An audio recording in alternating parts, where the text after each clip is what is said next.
Reevaluating school testing in Delaware. Hello and welcome to Comcast Newsmakers. I'm Candace Kelly, and today I'm joined by Delaware State Representative Paul Baumbach of the 23rd Legislative District. Thank you so much for being with us today. Thanks for having me, Candace. So we were talking earlier, and we were talking about the way that it used to be when we were younger and the testing went on. And there have been so many changes in school testing, and you have an assessment about them in terms of where and why they should really count.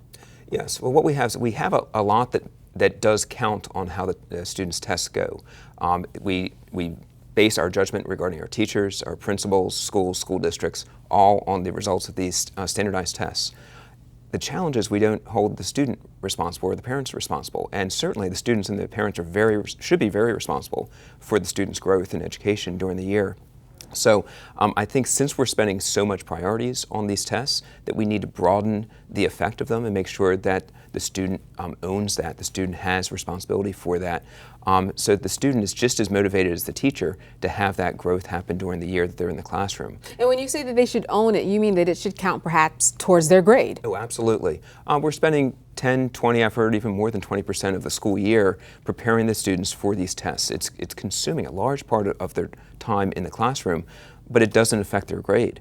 If we're spending 20%, or let's just say 10%, let's make 10% of the final grade based on the growth that we have in their results, in their student test results. What do you think that we're seeing now in terms of how the students are taking the test and what they may not be doing in terms of the weight of it or what it means to them in this way where it doesn't count toward the grade?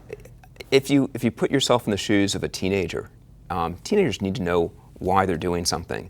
And truly, we can't say to a teenager it matters. It doesn't matter to them how they do for the test. So this should be able to motivate them to say there's a reason. When a teacher really connects with the students will do well for that teacher, but not because they have to, not because it affects the student. It's because the student has that relationship with the teacher. And that's great, and that happens an awful lot.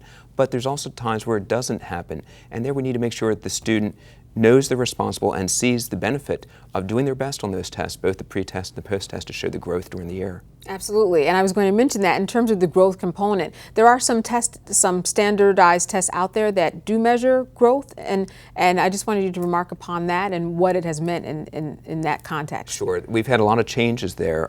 It seems like every few years we change our state testing. DSTP used to be a once-a-year test, and you had to get a certain achievement level. The current one is the DCAS test, and that one is done at the beginning of the school year and the end of the school year, and your growth is measured, and that's wonderful, because that's what we should be doing, is looking at our schools and seeing how our students are growing. The challenge is we're moving to one called the Smarter Balanced one. It's aligned with the Common Core curricula, which is a nationwide curricula.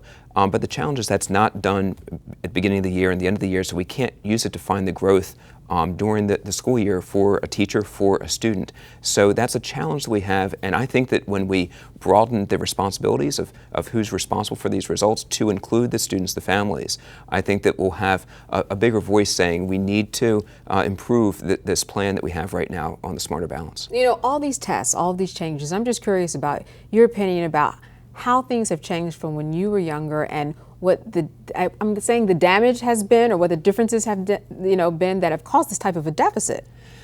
Well, we've got an awful lot has changed. Back when I was a kid, it was Iowa tested basic skills, and I don't think that affected your grade, but I know that I looked at that and I liked seeing good scores on it and percentiles.